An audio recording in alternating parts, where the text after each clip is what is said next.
When I was 9, I was already rehearsing my exit, already wondering if anyone would notice if I just stopped existing. 9 years old, and I was negotiating with darkness like it was the only thing that understood me. I didn't know life yet, but I knew pain by a name. From 13 to 17, I carved self-hatred into my skin because it felt safer than speaking up. Every scar was a confession to my mirror, words I didn't know how to say to him, an apology I should have never felt obligated to make. I should have been loved, not shamed, even while I made some shitty mistakes. At 17, I tried to leave this world on purpose. Not because I didn't want to live, but because living felt like drowning. No one was listening to what was happening, and every time I spoke on it, it fell on deaf ears. Everyone chose to point and laugh and say attention seeking. You're not struggling, you're just saying it for a reaction. Because they said that depression looks like hiding it under long sleeves and pants. And that's exactly why I hid it. Because nobody cared to listen to my story. Before I was convinced I didn't belong here. Alive, breathing, holding on. Then came 2017 to 2022, 5 years that tried to steal the roots from beneath my feet. My heart, my body, my mind abused 10 SAs. 10 times my body was treated like something to fuck rather than a human being with feelings. I didn't have the tools or support, so I collapsed into whatever would numb the pain of being used. Drinking became my bedtime story. Drugs became the only place I thought I could feel safe inside my own home of my head. I kept chasing the edge, seeking out men who pretended to protect, only to feed me afterward as if that balanced the transaction in their sick, fucked up head. Don't judge me. Abuse was all that I knew. Not an excuse, just the truth of someone who had nothing left to lose. 2022 was my rock bottom, my cliff, my I don't know if I'll make it through this. Some nights I genuinely didn't know if I would wake up, and some nights I didn't care if I did. Because I wasn't living, I was trapped in survival. But somehow, through the heartbreak, trauma, and that kind of loneliness that turns the body into a canvas of memories, I kept breathing, and slowly something in me shifted. I don't know what saved me first. Could it be the hug I gave to myself? The mirror I spoke love into, the words I wrote from hell, the books lining up on shelves, the music made from grieving with no sleep, or that little spark inside saying, no, not yet, please don't leave me. So I stayed. I learned to listen to my body, to my inner child speaking, begging to feel instead of hide. I lived long enough to meet the version of myself I'm proud of today. Now, to wrap this all up into a tight little bow, it's almost 2026, and I look at my reflection with softness. I didn't think that was possible before. Compassion, no more self hatred.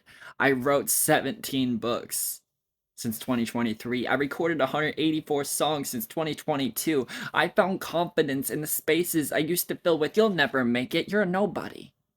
I cut off toxic friends in bulk and raised my standards like skyscrapers. I'm not living in survival. I'm taking action. I'm recording audiobooks, networking, producing 2 podcast shows soon, speaking up for the rest of you.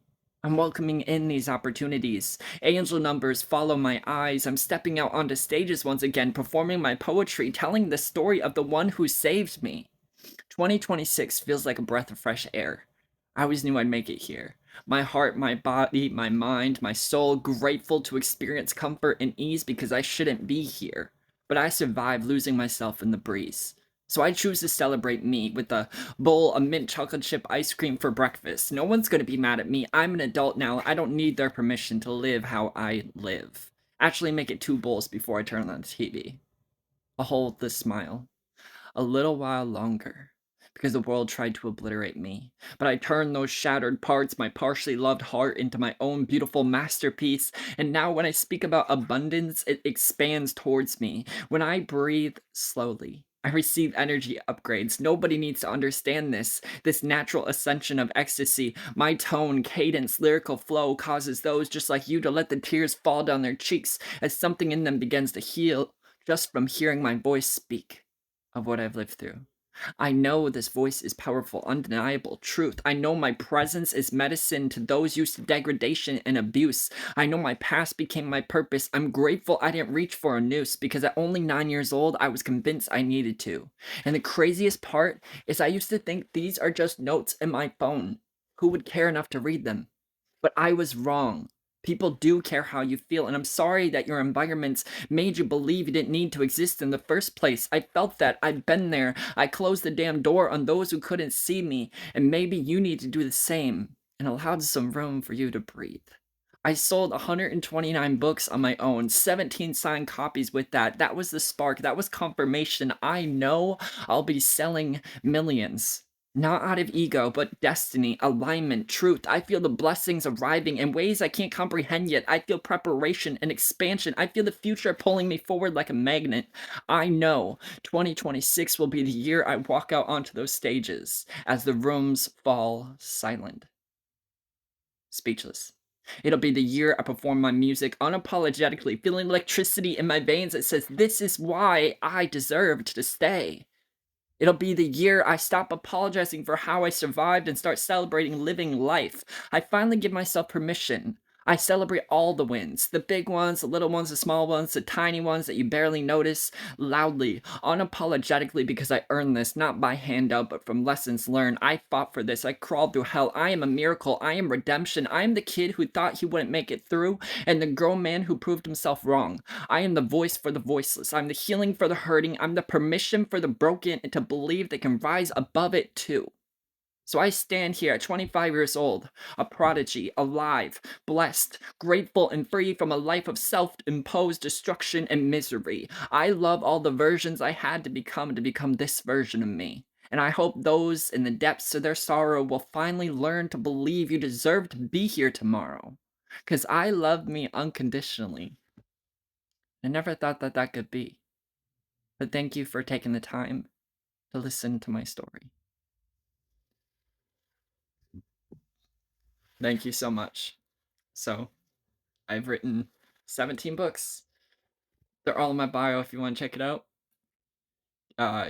KU, Kindle is $3, and paperbacks are 27, and hardcovers are 37. If you would like to check it out, it's all listed in my bio there. I also make music, and yeah, if you're late, send it to a friend. They might need it. Thank you.